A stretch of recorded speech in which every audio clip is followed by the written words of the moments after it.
Today's second scripture passage is, I think, one of the most important passages in the Bible. Chapter 1 in Paul's letter to the church at Colossae, verses 11 to 20. May you be made strong with all the strength that comes from his glorious power. May you be prepared to endure everything with patience while joyfully giving thanks to the Father who has enabled you to share in the inheritance of the saints in the light. He has rescued us from the power of darkness and transferred us into the kingdom of his beloved Son, in whom we have redemption, the forgiveness of sins. He is the image of the invisible God, the firstborn of all creation. For in him all things in heaven and on earth were created, things visible and invisible, whether thrones or dominions or rulers or powers.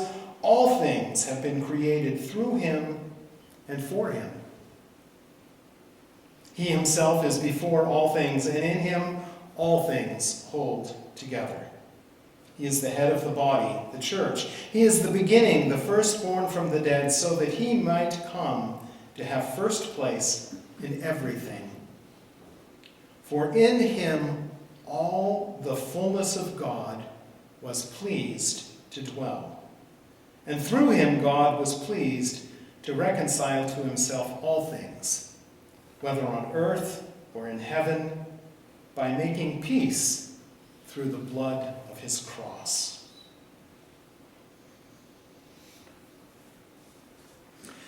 I've been having an ongoing discussion with one of my sisters on the nature of God.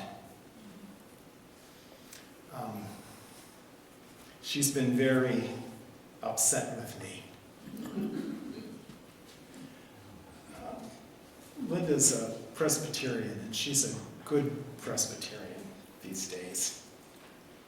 And I'm not sure how the discussion began exactly, but I know what upset her.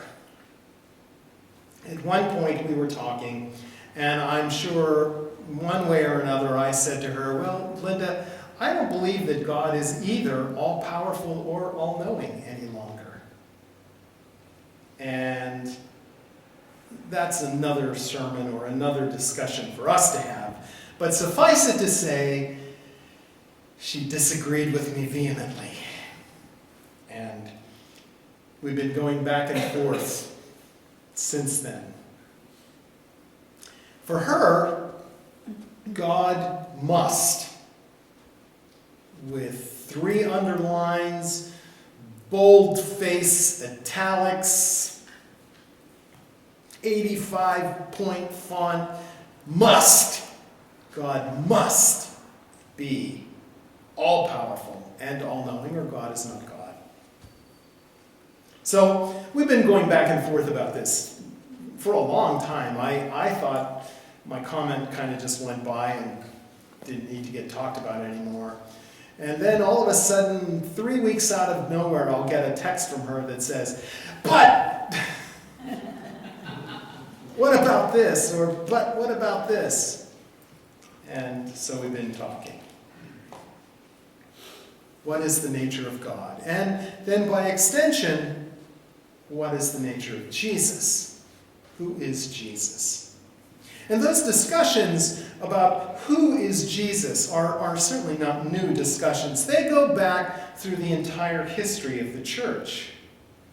They've really come to the forefront in the last 100+ years. In 1906, Albert Schweitzer's book, The Quest for the Historical Jesus, came out, and it really started the discussion among modern scholars in a really important way.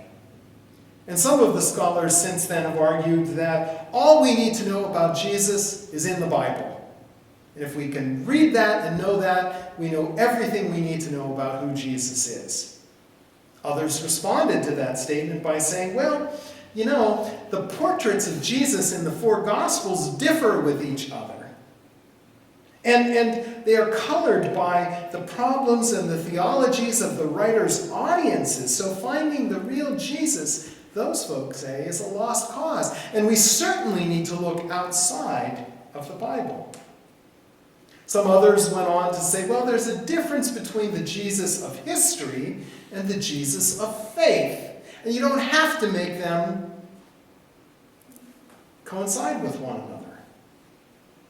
And often the folk who do that have gotten really interested in using historical techniques to try to discover the Jesus of history and leave the theologians to argue about the Jesus of faith. Towards the end of the 20th century, the most controversial expression of that emerged in a group that called themselves the Jesus Seminar.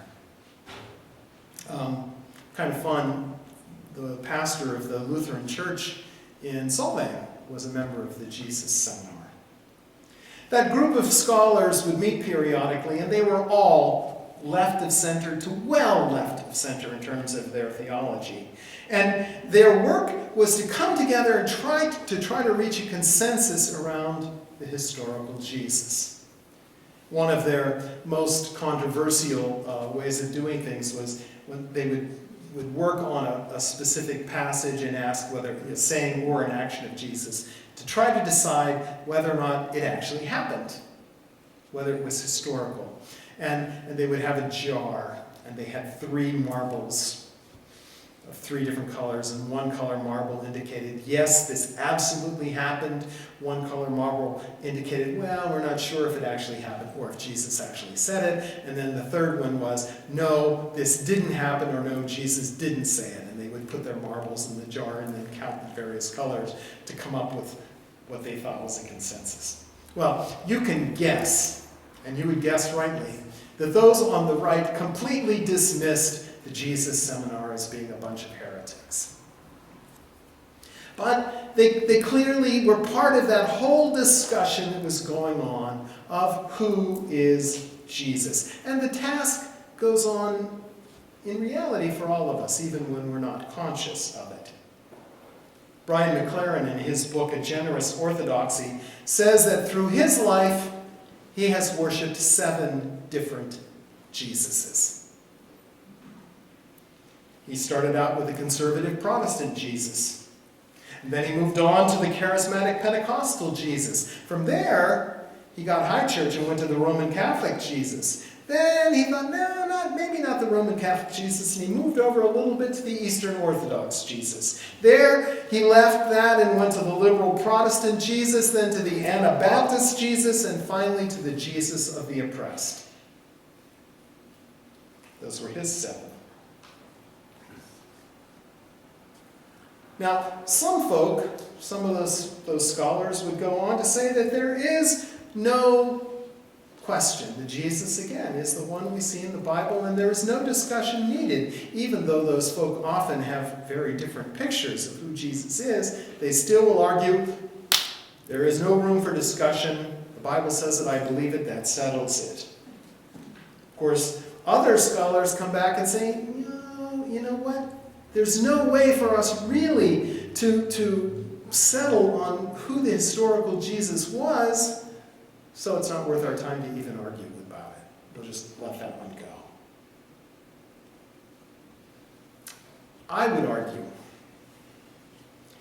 that that question and how we answer it is central to who we are as Christians. It is central to who we are as Christians. After all, if we don't know who Jesus is, what does it mean when we claim to say, I'm a follower of Jesus? What does that mean if he doesn't have a solid identity in our hearts and minds? And unfortunately, we do find ourselves with different understandings of that. I've told this story before, but I'll share it again. The time I was on the airplane sitting next to the young woman who was an Orthodox Presbyterian, really strongly into God being in control and deciding everything. And predestination for her was as obvious as anything that any of us could ever imagine. And as we talked, she told me, essentially, her brother is gay. God created her brother gay so that God could send her brother to hell. And it was that simple for her. And if you asked her, how can you accept that? She would say, God is the potter, we are the vessel the potter has made. The potter can do whatever the potter wants with the vessel the potter has made. So if God has decided to make my brother gay, which sends him to hell and then send him to hell, that's God's business and not mine. Who am I to question God? Well, as we went on in our discussion, she looked at me and she said, we worship a different Jesus. And I responded, indeed we do. Indeed we do. That's exactly the kind of situation that Paul faced in Colossae. This question of who is Jesus, and these radically, radically different answers. We have to remember, at the time when this letter was written, there were no Gospels written down yet. The Gospels we have hadn't been written yet. There were stories that traveled around about Jesus. There were people who preached sermons about Jesus, but there was no authoritative text. And so the stories went from person to person, group to group, church to church. Some of those stories we would recognize, and others would be completely foreign to us. Some of them we would read and say, wait a second, that doesn't sound anything like the Jesus I know. And others would go, oh yeah, I know that story. The interpretations of who Jesus was and what that meant differed radically from one place and one group of people to another. And there was no authority or tradition to judge those ideas against. And so the church there, struggling with that, they wrote Paul. There was the biggest question of all that had to do with the incarnation. They struggled, like some folk do now, with how in the world can Jesus be both human and divine at the same time? And many then, as now, decided Jesus can't be both. Those who decided he was human said, well, he's a really good human. He's the kind of human we all should try to be, we all should aspire to be, but he's just human.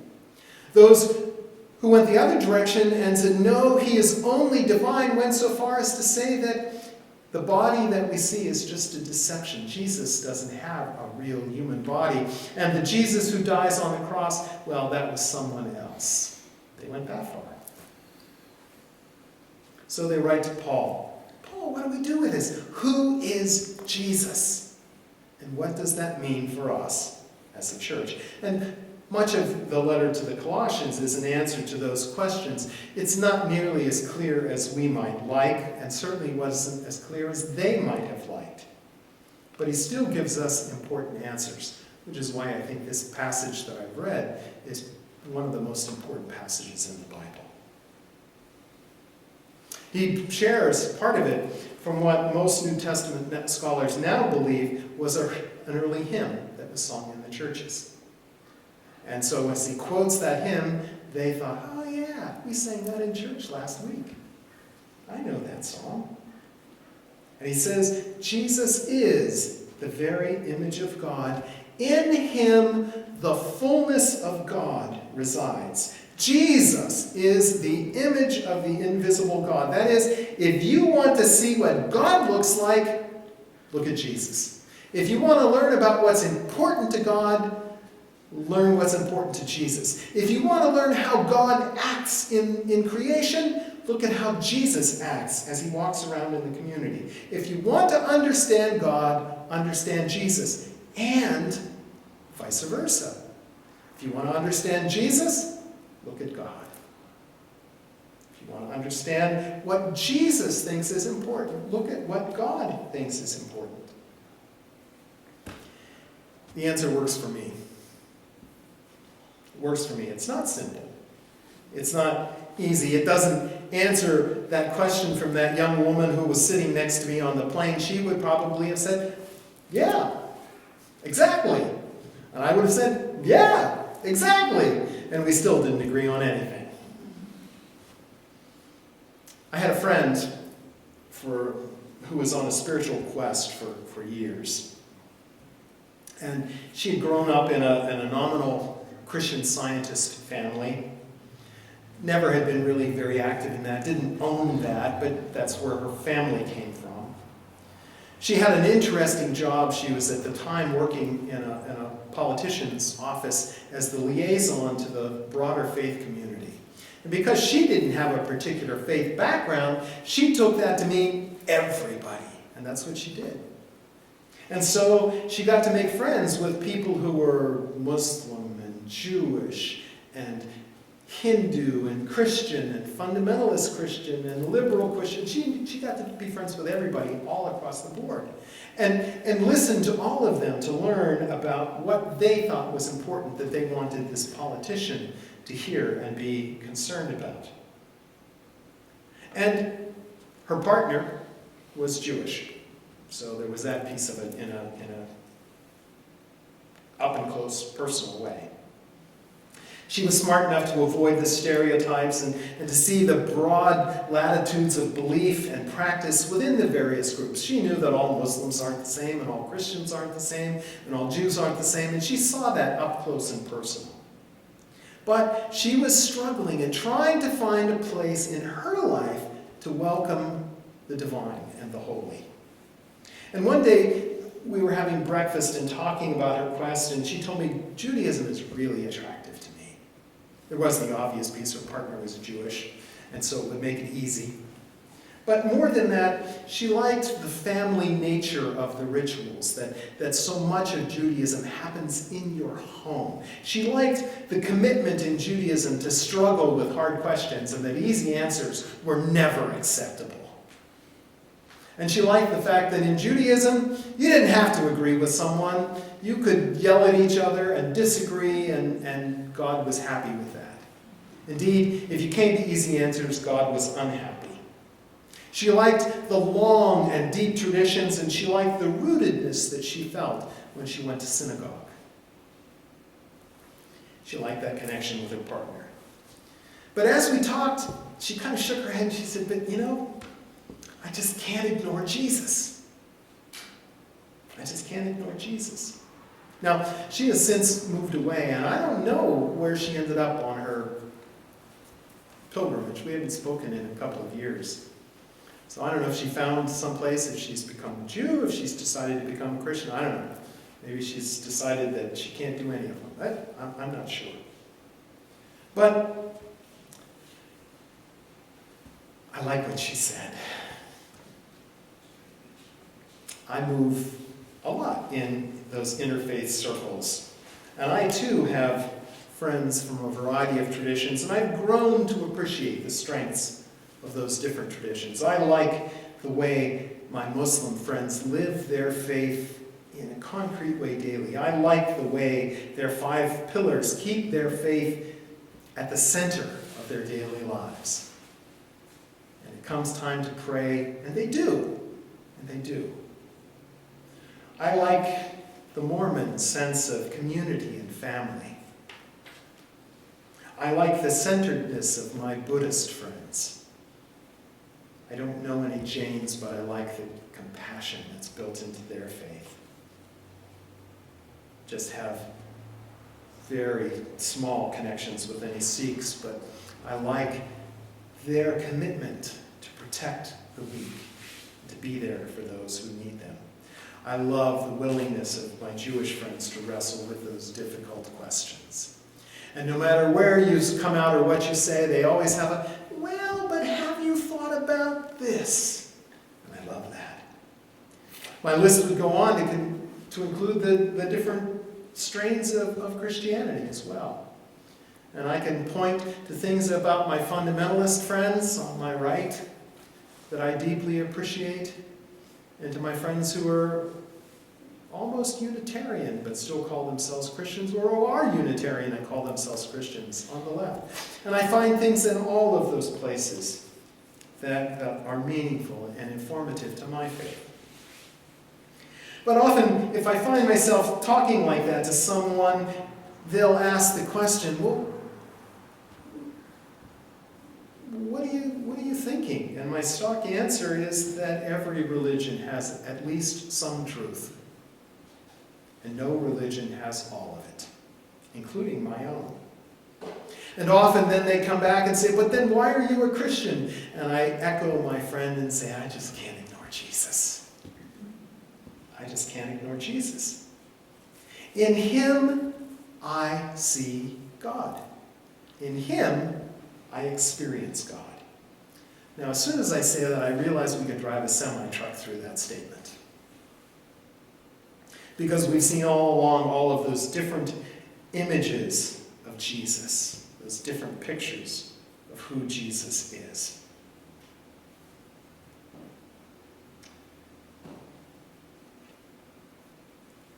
Some of us have been participating in the Sunday school class. And if Brian McLaren had 7 images of Jesus, Doug Miller has pointed out, 34 of them? In his book, Your Jesus is Too Small. 18 of which he says are belittling images of Jesus.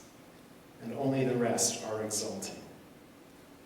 And when I say I can't ignore Jesus, the question is very real to say, okay, who is he?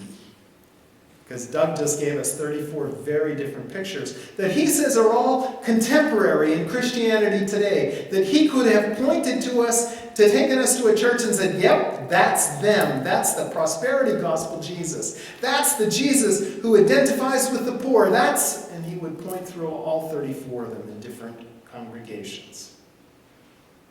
So who do I see? It's probably an amalgam of those 34 images, or of some of them. Hopefully, I've discarded those 18 belittling pictures. But when I think of Jesus, I see one who has compassion for those who are hurting, who has solidarity with those who are ostracized and pushed to the edge, who has encouragement for those who find themselves living without hope, who has forgiveness for those who are weighed down by their own brokenness, healing for those who are sick in body or spirit or relationship, love for those who feel unloved, and worse than that, feel unworthy of being loved, justice for those who are abused and used. That's who I see when I picture Jesus. And the challenge that I find in faith is to be like him and work for all of that. When I say I follow Jesus, that's the picture that I hold up in front of myself. And on one hand, it is a frighteningly difficult picture to live up to. And on the other hand, it has built into it that piece that says, yeah, Roy, but it's okay when you fail. So just hang on, get up, dust your knees off, and start again. And for me, it is all about Jesus. Because I believe that hymn that Paul quotes, that in him we see the very image of the invisible God. In him the fullness of God is pleased to dwell. And if I don't see that in him, I don't need to worry about it. And indeed, I'm not going to. Because the essence of the God whom I worship is seen and experienced through Jesus. And that's enough for me. That's enough for me. Because there is the one I have chosen to follow. There is the one in whom I find the presence of God. And the call for what I'm supposed to be in this life.